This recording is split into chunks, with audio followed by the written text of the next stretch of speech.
Hello everyone, welcome to our channel Legal Mind Map. So today we'll cover arena of interaction and participants.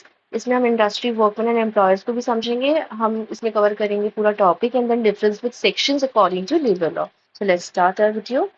सबसे पहले हम मैंने सबसे easy definition रखी है जिसको समझने में आपको आसानी होगी. वो है arena of interaction in industrial relationships को मतलब बहुत बेसिक लैंग्वेज में हम क्या समझ सकते हैं.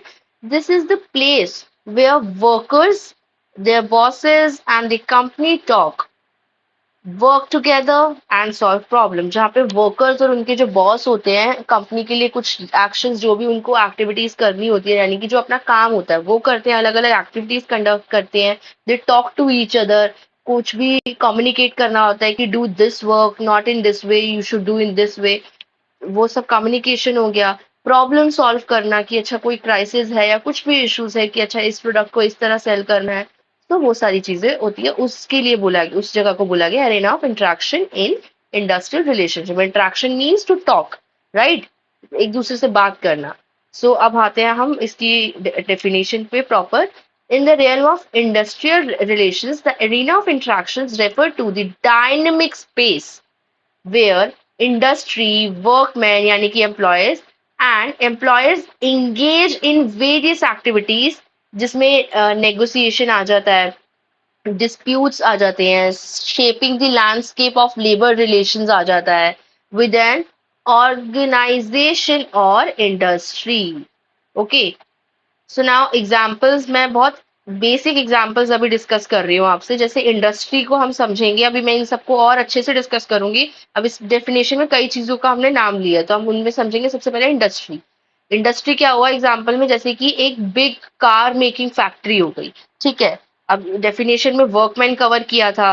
वर्कमैन यानी कि एम्प्लॉयज, वो क्या हुए, 1000 people who work in the factory like builders, technicians. हमने इसी का एग्जांपल ले रखा है. कार मेकिंग फैक्ट्री के अंदर 1000 एम्प्लॉय वर्क कर रहे हैं, उन्हें हम वर्कमैन में काउंट करेंगे.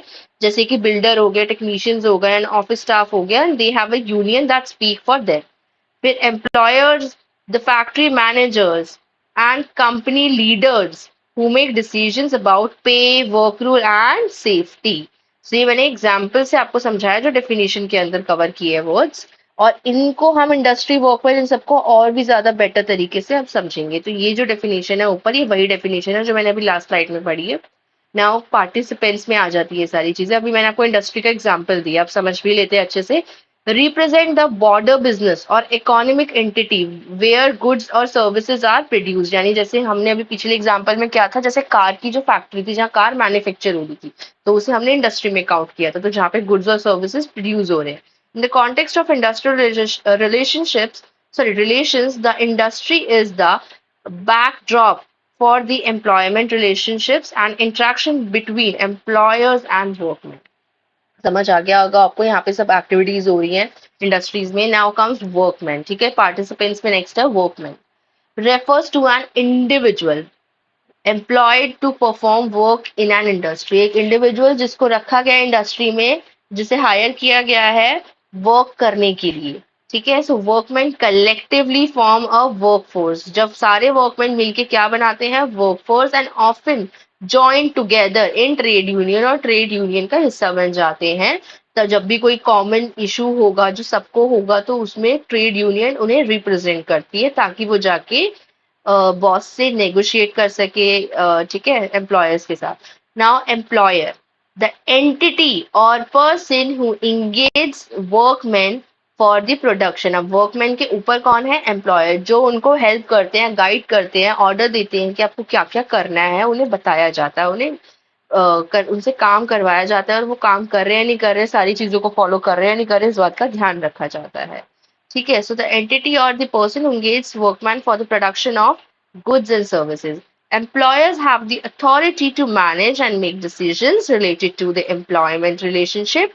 उनके पास अथॉरिटी होती है डिसीजन लेने की, जैसे कि related to the employment relationship including terms and conditions of work. जैसे वेजेस डिस्ट्रीब्यूट करना, सैलरी डिस्ट्रीब्यूट करना, सब एम्प्लॉयर्स के हाथ में होता है. किसी को छुट्टी देना, paid leaves and all. Then example case law से भी अब समझ लेते हैं हम इसको. DB and slate co limited versus M R Khanna.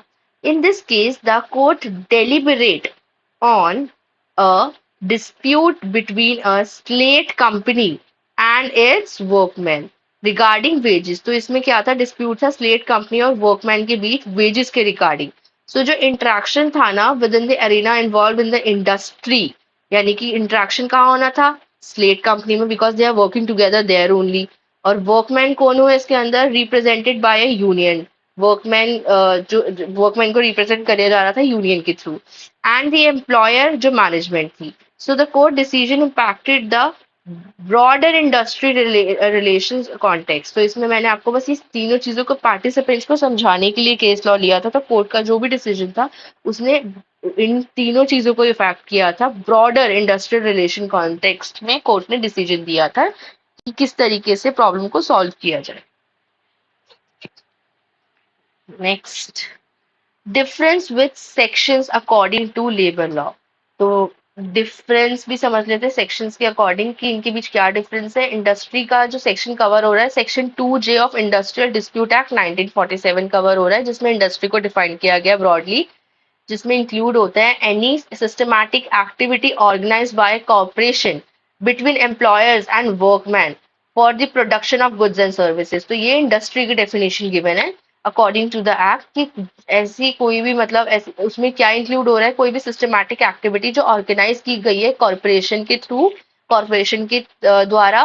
किसके बीच होगी वो एक्टिविटी, एम्प्लॉयर्स एंड वर्कमैन के बीच में. और किस रिलेटेड होगी वो activity, for the production of goods or services. Now comes workmen.